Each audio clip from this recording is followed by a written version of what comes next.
Hello and welcome to Heartlight Vedic Astrology. In today's talk, I was going to cover the 6 limbs or Sadanga of Vedic astrology or Jyotish. So let's see. So first off, there are 3 major categories of Jyotish or Vedic astrology, and this is known as the skandha. So there are 3 terms here: Hora, Ganita, and Samhita. Okay, so hora means dealing with time, and hora literally in Sanskrit means hour. So if we're talking about hora in Vedic astrology, we're essentially talking about horoscopes. So if somebody gives you their birth data and you're analyzing the horoscope, that falls into this category of hora. The second category, ganita, this is dealing with calculations of astronomy and astrology. And this is organized into books of information called Siddhantas. So today we probably take this category of Jyotish or Vedic astrology for granted because we can just plug it into calculators, computers, and or you can just go to websites. You can be an astrologer and do almost no calculations. Calculations readily available to you. You can just go to other people's websites and click on that and see the calculations that you need to interpret. So nowadays, the Ganita calculation portion is quite separate from the interpretation. But in past times, a lot of to get a good interpretation, you need the good calculations to know when sun is rising, setting, moon is rising, setting, when eclipses are happening, and all of this. So that's Ganita. And then the third major category is Samhita. And this is the compilation of information. So this is where you take all the sort of astronomical and astrological data and information, and you put it together into these books, and they're huge and um, comprehensive. So they're like almost like cyclopedias or almanac-like books.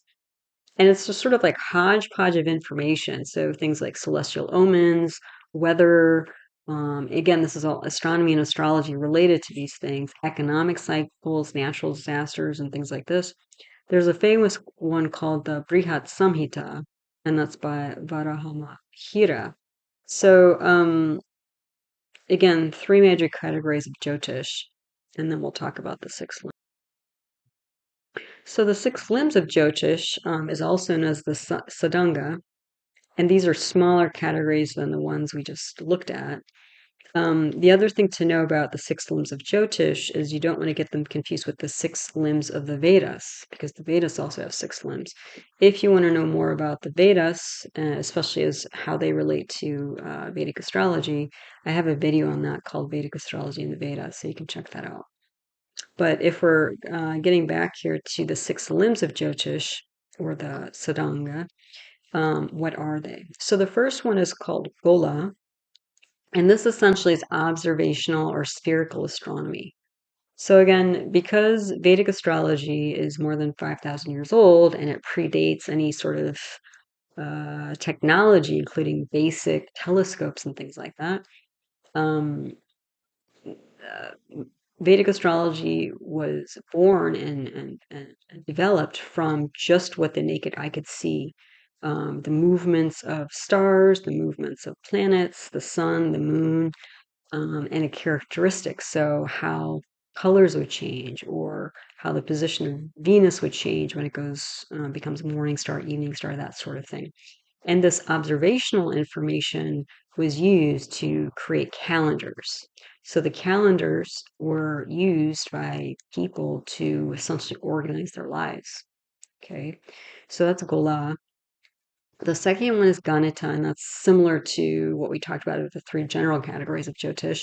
So this is computation. So again, this is calculations of astronomy and mathematics for astrology to generate the calendars.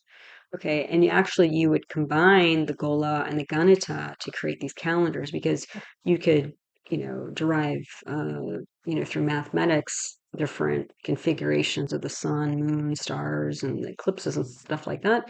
But you'd want to verify your calculations, because, just human error. you would get miscalculations. So you'd always want to be observing the sky. So gola, incorporate the gola with the ganata to make sure that things were truly accurate. The information you were starting with was truly accurate, and then the interpretation came later. So then the third limb here is Jataka, and this means birth in Sanskrit. And this is natal astrology. So this is probably what most people think about when they think about astrology is, you give somebody your birth time, your birth date, your birthplace, and then they draw up a horoscope and they interpret it for you. Um, and so again, this is essentially what it is using birth data to read one's chart or karma. Um, the fourth limb here is called Prashna, which means question in Sanskrit. This is also known as Hori astrology. So what this means is that you can actually draw up a horoscope for a moment of time. Like let's say right now, if I drew up a horoscope for this moment in time, what's today? 25th of September, 2023. I don't know, it's 4 o'clock, 4:30, almost 5 o'clock. And I drew up a horoscope for this moment with a particular question in mind. That horoscope would give me information about the answer to the question I had in mind. It could be a yes, it could be a no, it could be a maybe, it could be an undetermined, but it could be yes for now, but yes will be changing to no soon, or no will be changing to yes soon. So you can get that sort of information by drawing up horoscopes for a particular moment in time. So again, that's called prashna. The fifth limb of Jyotish is called muhurta, and that means moments in Sanskrit. And this is also known as electional astrology. And what that means is you use these calendars through the Gola and Ganita, and you use really extensive rules. There are pages and pages of rules. You figure out what kind of activity or life event you're trying to enhance, or kind of how it's been explained to me is muhurta is, everybody has a certain um, destiny pattern. There's some things in life because of our previous karmas. Again, this is all from a Vedic astrology point of view. So because of previous karmas, there's certain aspects of our lives, certain events of our lives that are almost predestined, almost written in stone, because there's so much consistent karma in a certain direction, whether good or bad, that those things are hard to shift in our lives. There are other parts of our lives where there's sort of a mix of karma, and so that's more malleable. And so with using muhurta, what you're essentially doing is you're choosing the best moment possible to schedule an event like a marriage, something big like a marriage, or traveling to a new country. That doesn't seem so unique anymore because traveling is so extensive and wide, widely done. But, again, if we're thinking 5,000 years ago, a big trip to a new country was certainly a big deal. So, or starting a new job, for example. So the thing with muhurta is it's used to choose the best possible moment to start that activity, because the energy of the stars and the planets and how they're all arranged in the sky pattern at that moment will support that activity or diminish that activity. Now, again, if there's enough what we call drid karma, or kind of locked in karma, you can't really shift that too much.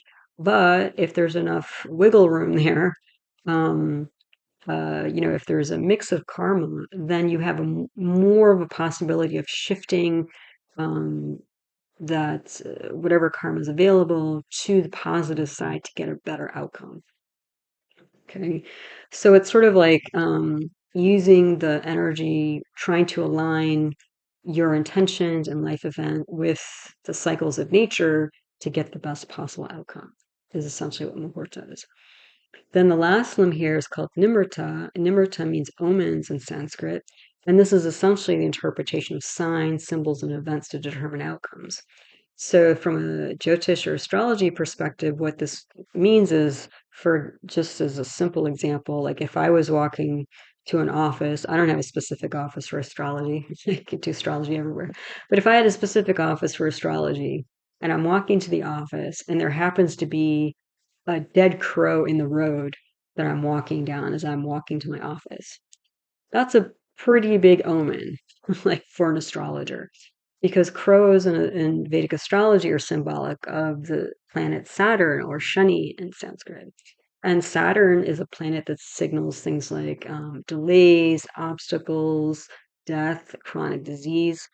So if I saw a dead crow in the road as I was walking to my astrology office, that would give me information about the people coming into my office, the outcomes of the questions they would be asking me, and also the kinds of questions they would be asking me.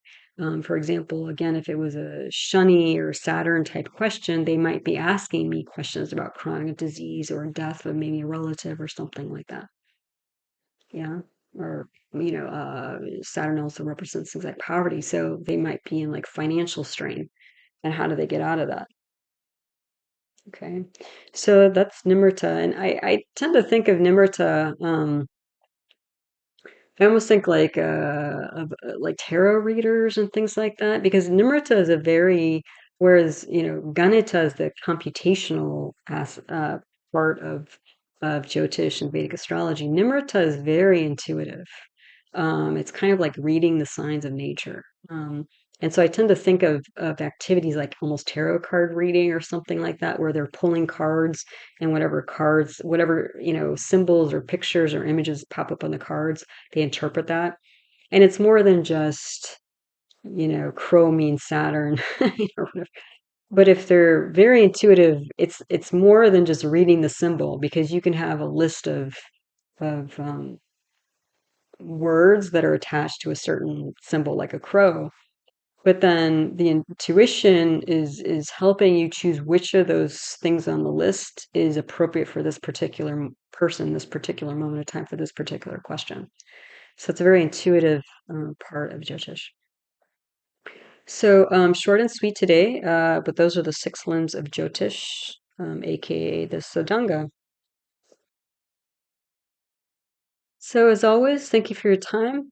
Again, I do some of these shorter, kind of more background videos for Jyotish, just to give a well-rounded perspective and context for the practice. All of my teaching videos are my concepts playlist, so if you're interested in learning more about Vedic astrology, they're all there. I do offer individual birth chart readings on Zoom. If that's of interest, you can email heartlightastro@yahoo.com. I also have another YouTube channel on natural medicine that includes other Vedic arts such as Ayurveda and yoga, as well as other paradigms of natural medicine like homeopathy and naturopathic medicine. And that YouTube channel is called Nature Source Care, so that might be of interest. So as always, take good care, and until the next one, namaste.